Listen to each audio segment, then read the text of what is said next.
An entourage of 12 people from America come to Japan. They're here to witness history. The day begins at the K-1 headquarters, 4 floors dedicated each to a different martial arts. The halls are decorated with legends.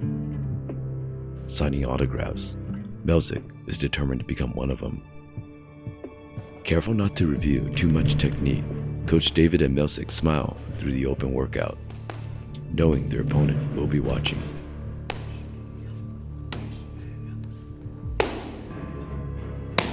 During the interview, they ask who will be fighting him in the finals. Final fight? I think with Japanese. Having studied all the fighters, Coach David responds, Yuta Kubo. David says yeah.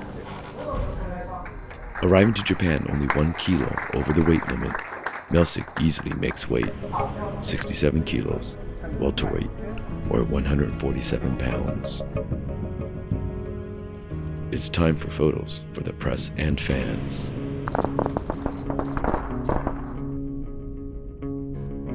Fans wait patiently out in the lobby for a photo op. For 10 weeks, he had the perfect camp, the perfect training, the perfect weight cut. Now, for the perfect fight. For Coach David, 90% of his work is done. The international team travels together, representing Spain, Brazil, Mongolia, China, and Armenia. More than 8,000 fans will gather at the Super Saitama Arena. A pre-fight physical, the wrapping of hands, a warm-up, and the gun is ready to fire.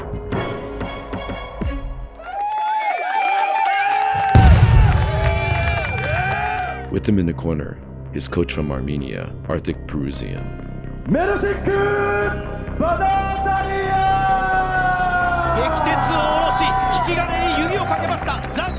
For months they have been preparing for his opponent Kuza Yamagiya, as this may be his hardest fight. Their strategy is using unpredictable timing and out-of-rhythm power.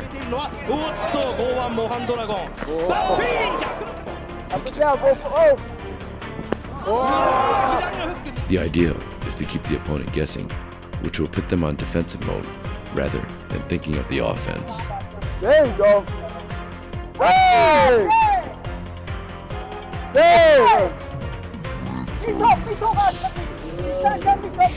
The strategy works for round 1.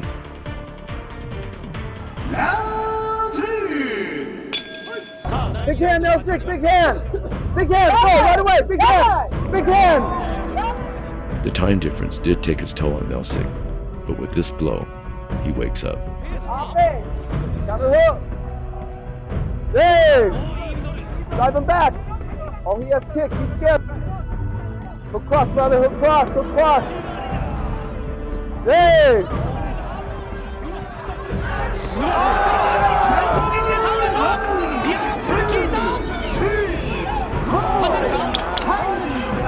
There you go. Don't give him time. Don't give him time. Go ahead. Hey, push him off. Push him off. The replay shows the dominating power. The boxer that fights the least amount of rounds will have the advantage in the tournament. Melsik tries to end the fight, but the bell saves his opponent.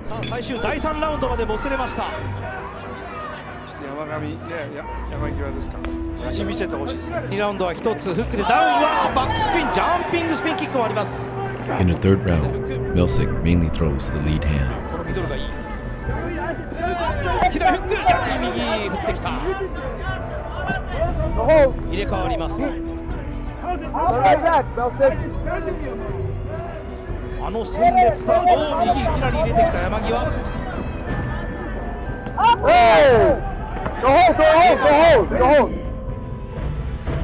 Here in the fight, his coach notices something a bit odd.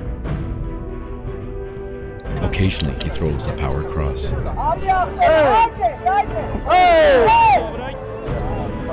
hold, Melsik. Go hold, go hold.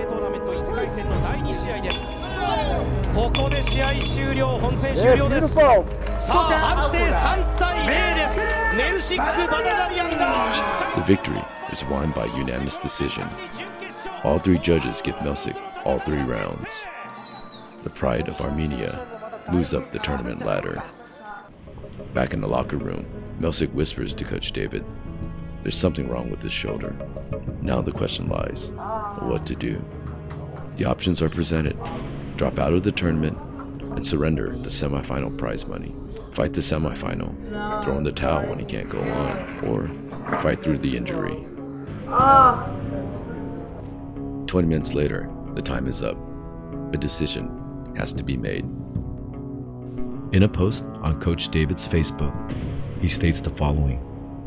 After winning the first bracket of the tournament, Melsik Baghdarsaryan's shoulder was re-injured, and after icing and healing as long as we could, we had to make a decision.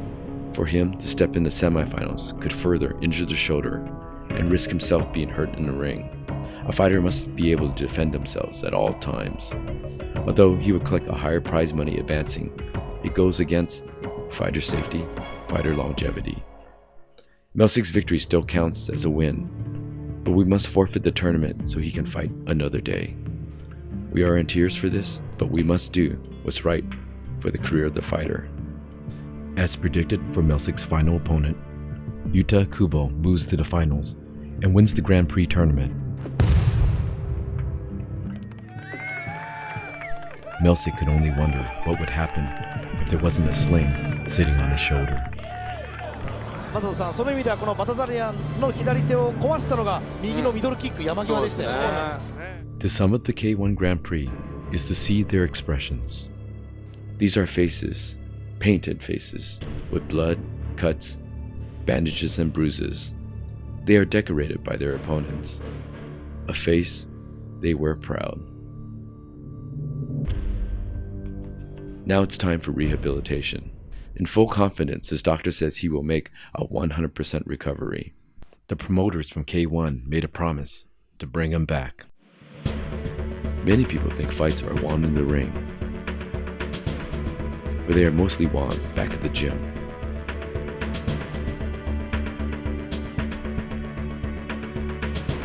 Their philosophy is simple. Fight the way you train, but never come to fight. Only come to win. And that he did. From Armenia to America to Asia, it's a dream that started with a kick and a punch. Like the World Cup and the Super Bowl ring. That coveted K-1 belt also serves as a crown to be king. This is his target, K-1. This is the gun, Melsik Baghdarsaryan.